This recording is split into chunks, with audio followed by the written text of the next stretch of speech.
All right, top 10 most anticipated 2026. I thought it was a bad year for movies. I didn't realize how many good movies are actually coming out that I want to see.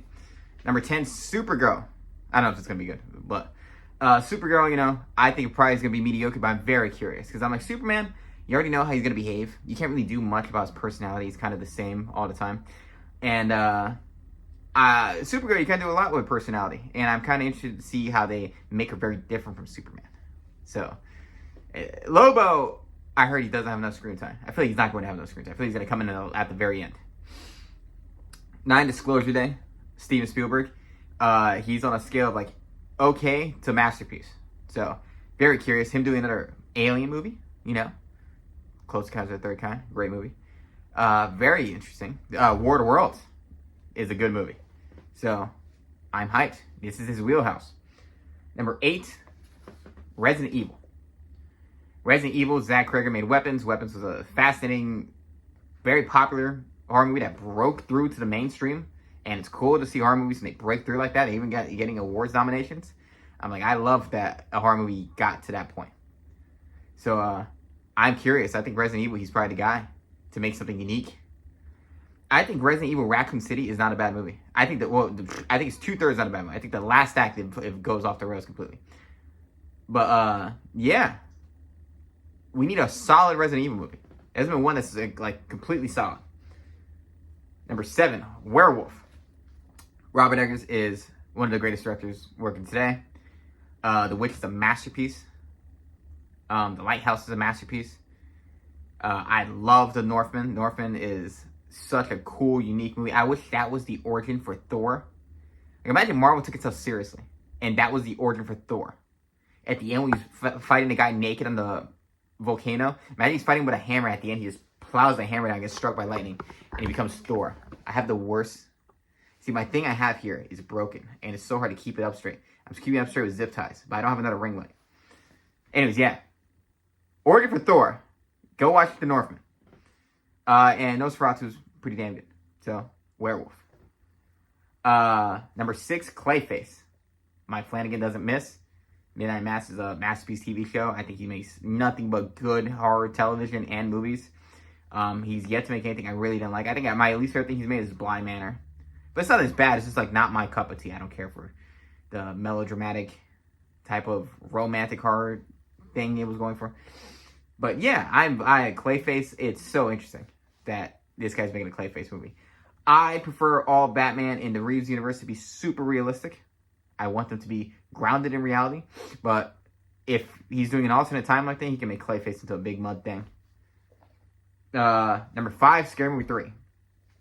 I'm a big fan of the Scary Movie franchise. I think Scary Movie 1 and 3 are hilarious movies. Hysterically funny. Like, they should be up there with, like, Airplane and The Naked Gun and things like that. Like, people just think they're too stupid. I'm like, all slapstick movies are stupid. That's kind of the idea. They're great slapstick. I don't like Scary Movie 2. And 4, 5 are but I'm hyped for 6. But 1 and 3 are great. I know 1 was made by the Wayans, 3 was not made by the Wayans, but 3 is good. Number 4, Avatar: The Legend of Aang. I want to see a 2-dimensional movie again. Last 2D film I saw was The Boy and the Blue Heron. Okay movie, but 2D in cinema looks fantastic. It's so cool to see a 2D film. Like we need more 2D animation. Everything I hate, and I've always hated, the 3D animated computer characters. I've never liked those 3D, those computer generated animated characters. I never liked 3D. I keep saying 3D. Computer animated characters in general. I always think they look odd and weird, and they're so visually unappealing to me. 2D is where it's at. So I want to see a 2D Avatar movie. I'm so curious what it's going to be. They've been going the wrong route with Avatar. They made a live action, which I watched episode 1, and I just could not get myself. I was like, I can't see myself watching this whole thing. And my Shyamalan's movie didn't work. So I'm like, they're going the wrong route, and I'm like, go back to what it is. Live action could be cool, but the only person I think could pull it off is like Peter Jackson. I don't think anybody else really has what it takes to make those type of things. He's the fantasy guy. Number 3, Dune 3. He said he doesn't want to make it if it can't be better than Dune 2. I think Dune 2 is one of the greatest movies ever made. So I'm fascinated at how he's possibly going to top that. I don't think he's going to. but let's see it. Let's see him try. And Tim Sham is on a roll lately, but the Dune world, Denis Villeneuve is going to go down as one of the greatest of all time. I think he's better than Christopher Nolan. Chris Nolan, like, part of my disdain for Christopher Nolan is not that I did have a problem with this Christopher Nolan, but that I feel like there are better directors than him out there, and that people just they go to him, and I'm like, I don't think he's the best. I think he's great, but I'm like, I wish Denis Villeneuve got the recognition he got. And I'm like, Blade Runner 2049 and Dune 2. Like, look at those two movies right there. Number 2, Evil Dead Burn. Evil Dead franchise. 1 is a great movie that I love. 2 is a great movie that I prefer the first one. 3, I don't like, but people love it. Evil Dead Rise is awesome. I love Evil Dead Rise. And, like, it's a franchise that I think can lend itself to so many different ways. You just need a creative person behind it. I wish the guy who did the last one was doing this one, but he's not. But I'm up for it. Evil Dead's always a good time. You can't have a bad time with Evil Dead. So I'm into Evil Dead Burn. I think it's a great title, Evil Dead Burn. And I wish they made Medieval Dead. Like, that's the title that you need, Medieval Dead. So I hope one day they make a Medieval Times one, because I know they made Army of Darkness and it was supposed to be called Medieval Dead, but they, for whatever reason, didn't work. So yeah, I knew the reason. I forgot what it was. Number 1, They Follow.